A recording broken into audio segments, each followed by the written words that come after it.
हाँ जी बच्चों, कल की क्लास में अपन ने क्या पढ़ा था? अपन ने पढ़ा था स्वतंत्र अपव्यूहन का नियम, जो कि द्विसंकर क्रॉस से संबंधित है ना। द्विसंकर क्रॉस से अपन ने क्या पढ़ा था? स्वतंत्र अपव्यूहन का नियम, जिसका अपवाद क्या है? अपवाद है सहलग्नता। सहलग्नता को भी अपन ने कंप्लीट कर लिया था, पूर्ण सहलग्नता और अपूर्ण सहलग्नता। आज अपन पढ़ने वाले हैं वंशागति का क्रोमोसोमीय सिद्धांत, और फिर आपको पता ही है, आपने सब थंबनेल में देख चुके हैं, है ना। तो शुरू करते हैं। वंशागति का गुणसूत्रीय सिद्धांत किसने दिया था? तो याद रखना है बेटा, वंशागति का गुणसूत्रीय सिद्धांत सटन तथा वॉवेरी ने। सटन तथा बॉवेरी ने कब दिया था? 1902 में। सटन तथा बॉवेरी याद रखना है, 1902 में दिया था। ठीक। और जो वंशागति का क्रोमोसोमीय सिद्धांत है, जो वंशागति का क्रोमोसोमीय या गुणसूत्रीय सिद्धांत है, इसका प्रायोगिक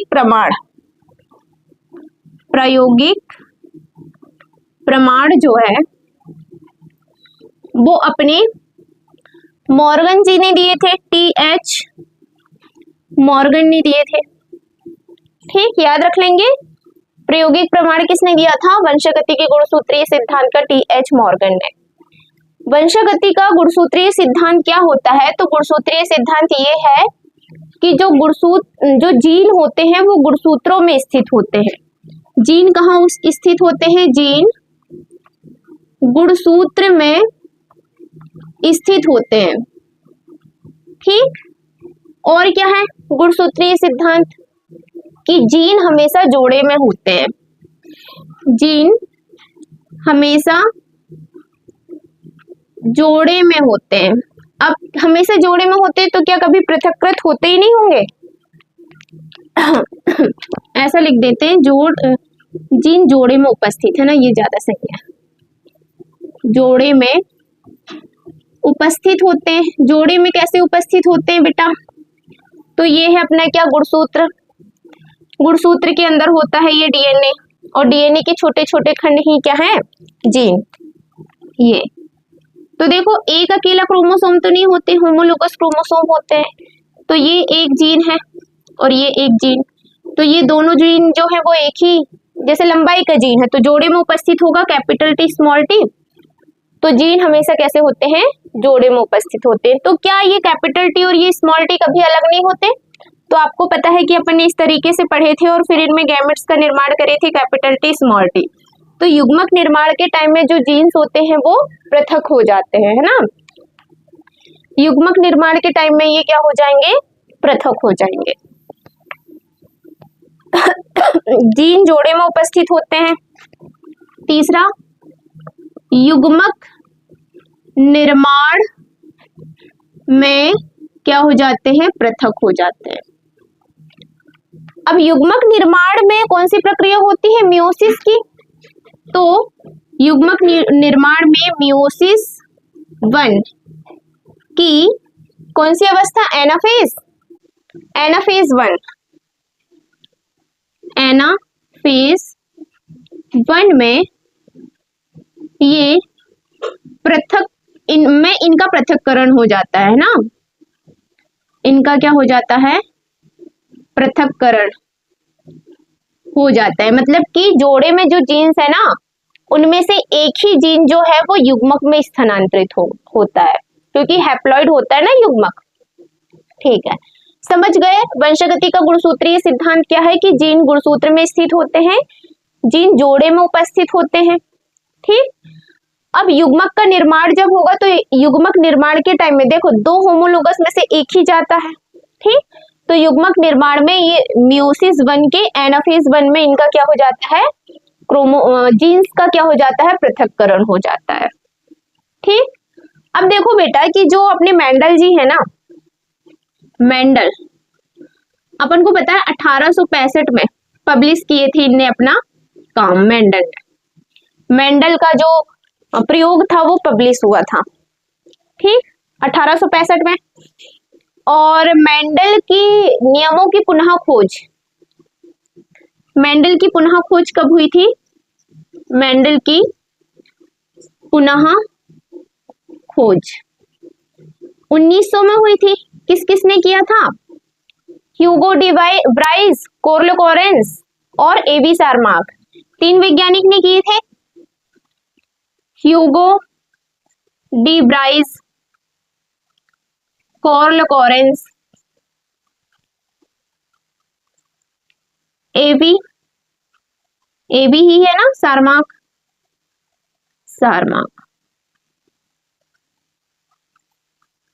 इनने किए थे, ठीक।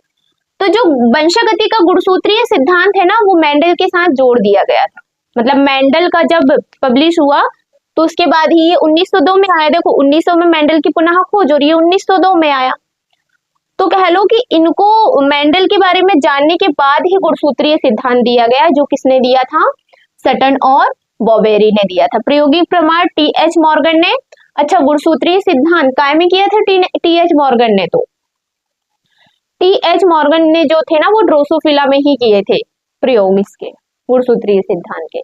क्लियर हो गया? ये है वंशागति का गुणसूत्रीय सिद्धांत। 3 पॉइंट याद रखना है। जीन गुणसूत्र में स्थित होते हैं, जीन जोड़े में स्थित होते हैं, इनका पृथक्करण मियोसिस 1 की एनाफेज में होता है, जीन का पृथक्करण।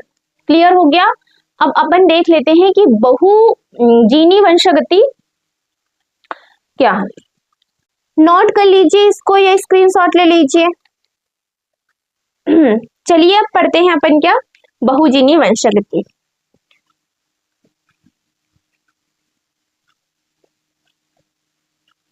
वंशागति, नाम को ही जानो, नाम में ही सब कुछ रखा है, ठीक है। ऐसा कंफ्यूज होने की जरूरत नहीं। लोग बात ऐसे बहु प्रभावित और पता नहीं क्यों बहुजीनी वंशागति में कंफ्यूज होते हैं। देखो, बहुजीन का मतलब है बहुत सारे जीन, एक से अधिक जीन। बहुजीन का मतलब है एक से अधिक क्या? जीन। एक से अधिक जीन जब एक ही लक्षण को, एक से अधिक जीन एक ही लक्षण की वंशागति करते हैं तो उसको कह देते हैं बहुजीनी वंशागति, ठीक। क्या हो जाएगा? एक से अधिक जीन एक ही लक्षण को नियंत्रित करते हैं। एक से अधिक जीन एक ही लक्षण को नियंत्रित करते हैं,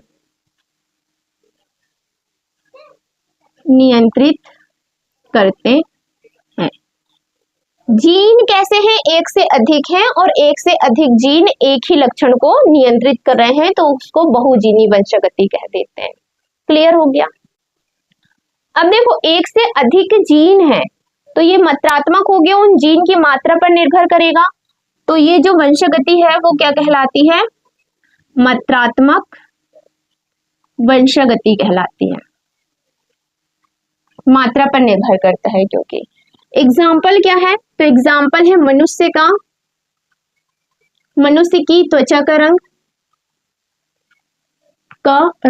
कैसे त्वचा का रंग? देखो बेटा, इतने सारे लोग हैं, है ना, सबकी स्किन का कलर अलग अलग होता है ना। स्किन का कलर सभी की कैसा होता है? अलग अलग होता है। जबकि एक प्रभावी कलर हो और एक अप्रभावी है तो बस ऐसा होना चाहिए कि एक गोरा मतलब एकदम सफेद गोरा हो जाए और एकदम काला हो जाए। फिर बीच के इतने सारे टाइप क्यों हैं? क्योंकि यहाँ पर बहुजीनी वंशागति है, इसलिए। अगला हो जाता है मनुष्य की लंबाई मतलब की हाइट, ठीक।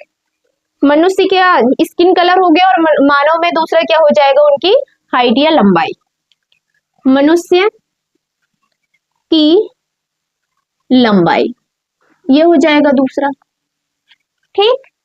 स्किन कलर, मनुष्य का त्वचा का रंग, इसके लिए कितने जीन होते हैं? त्वचा के रंग के लिए 3 जीन्स होते हैं त्वचा के रंग के लिए।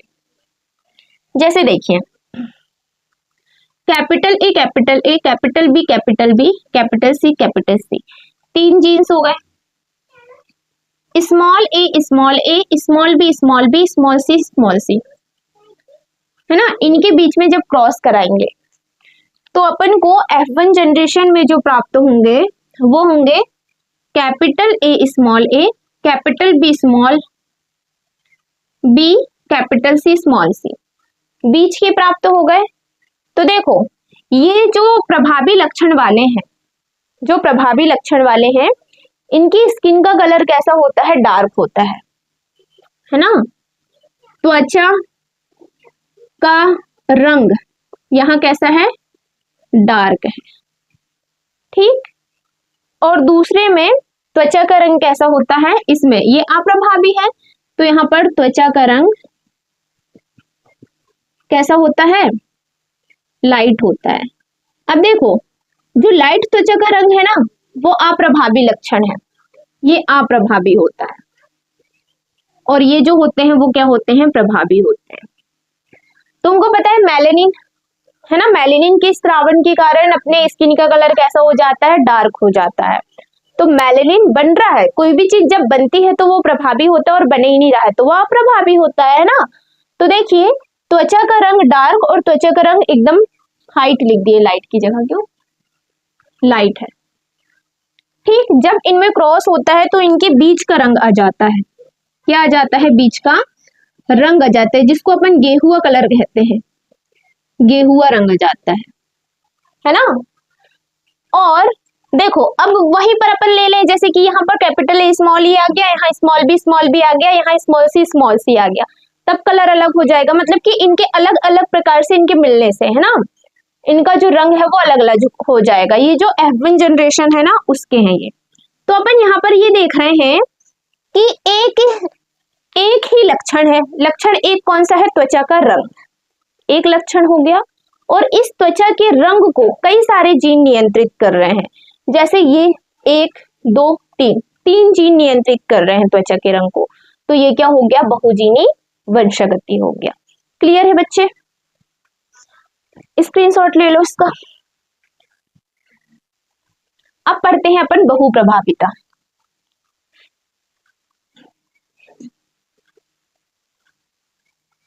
या प्लियोट्रॉपी कह दोगे, बहुप्रभाविता या क्या, प्लियोट्रॉपी। बहुप्रभाविता या प्लियोट्रॉपी क्या होती है, जिसमें एक अकेला जीन है और एक ही अकेला जीन, मतलब एक जीन बहुत सारे लक्षणों को नियंत्रित कर रहा है, एक अकेला जीन।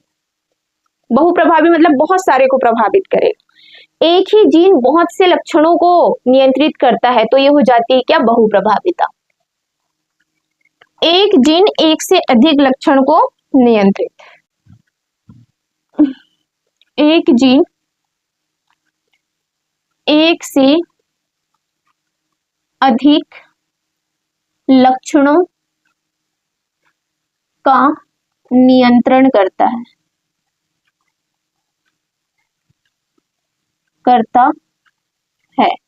तो इसको बहुप्रभाविता कह देते हैं, ठीक।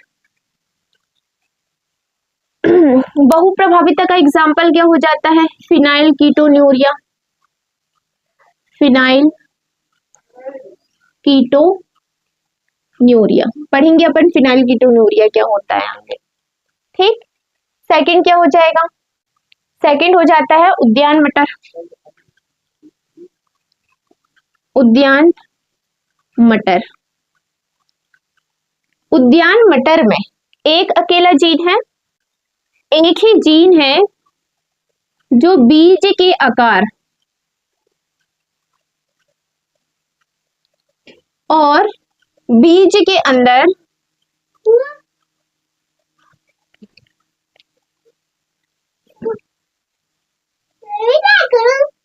आपको भी वीडियो पे आना है, हेलो गाइस बोलना, हाँ हेलो गाइस, कैसे हैं आप सब बच्चे, हाँ कैसे हैं आप सब बच्चे, पढ़ाई कैसी चल रही है बोल दो, पढ़ाई कैसी चल रही है सब, ओके बाय कहना, ओके बाय।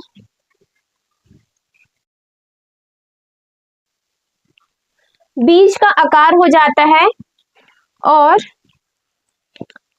बीज में स्टार्च का साइज कह दो या आकार कह दो, स्टार्च का साइज हो जाता है, ठीक।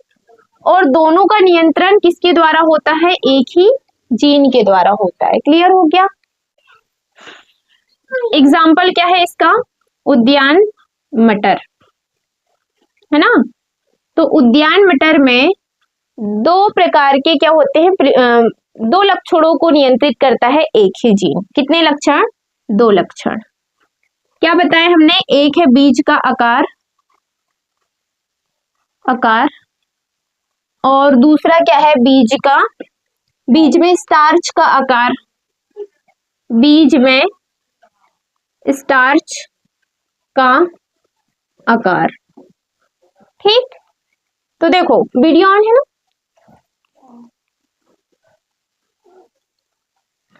देखिए बीज का आकार क्या हो जाएगा कि जब हमने लिए कैपिटल आर, तब अपन देख रहे थे कि जो बीज का आकार हो रहा था वो कैसा हो रहा था, गोल बीज प्राप्त होते रहे थे इसमें, राउंड। जब अपन स्मॉल आर लेते हैं,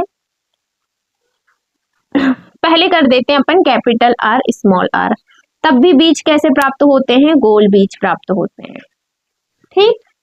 लेकिन जब अपन स्मॉल आर ले रहे थे, तब जो बीज थे वो उसका आकार कैसा था, झुर्रीदार था। क्लियर हो गया, झुर्रीदार बीज प्राप्त हुए थे। लक्षण तो लक्षणों को जीन तो एक ही नियंत्रित कर रहा है, बीज का आकार और बीज में स्टार्च का आकार।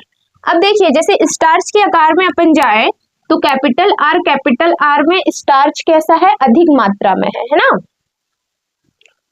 लार्ज साइज का है। स्टार्च कैसा है, लार्ज स्टार्च है, ठीक। और यदि हम ले कैपिटल आर स्मॉल आर, तो बीज का हो जाएगा इंटरमीडिएटेड कह दो, मध्यवर्ती हो जाएगा आकार, मध्यवर्ती। और यदि स्मॉल आर ले ले तो ये कैसा है, कैसा लक्षण है, ये लक्षण है क्या, अप्रभावी।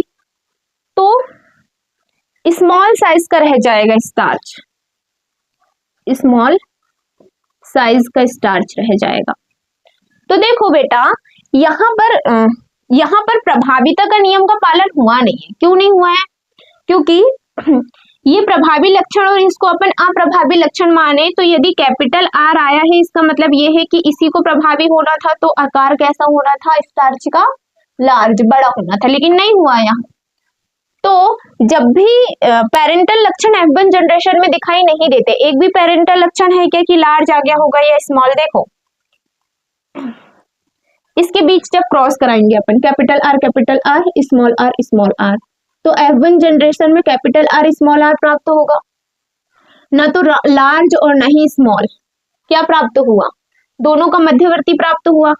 जब मध्यवर्ती प्राप्त होता है तो इसको कौन सा नियम कहते हैं, अपूर्ण प्रभाविता का नियम कहते हैं। तो बीज में स्टार्च का जो आकार होता है वो किसका पालन करता है, अपूर्ण प्रभाविता का। तो यहाँ क्या लागू होगी, अपूर्ण प्रभाविता। क्लियर है। और यहाँ पर देखिए जब गोल बीज और झुर्रीदार बीज के बीच में क्या कराया जाएगा, क्रॉस कराया जाएगा, तो अपन को गोल बीज ही प्राप्त होंगे F1 जनरेशन, मतलब कि एक पेरेंटल लक्षण प्रभावी होगा। तो इसको कौन सा नियम कह देते हैं, इसको कह देते हैं अपन क्या, प्रभाविता का नियम। पढ़े हैं अपन ने प्रभाविता का नियम, यदि नहीं पढ़े हैं तो आप पुरानी वीडियो हमने पूरी डाले, अभी इस चैप्टर की 6 क्लास है, 6 नहीं 7 क्लास है, ये 7 है, नहीं 6 क्लास है ये वाली, है ना। क्या कहोगे इसको, प्रभाविता का नियम कहोगे। तो उद्यान मटर में दो प्रकार के लक्षण होते हैं, मतलब एक ही जीन दो लक्षणों का नियंत्रण कर रहा है, बीज का आकार भी और बीज में स्टार्च का आकार भी। बीज का आकार जो है वो प्रभाविता के नियम का पालन करता है, और जो स्टार्च का आकार है वो अपूर्ण प्रभाविता के नियम का पालन करता है। क्लियर हो गया।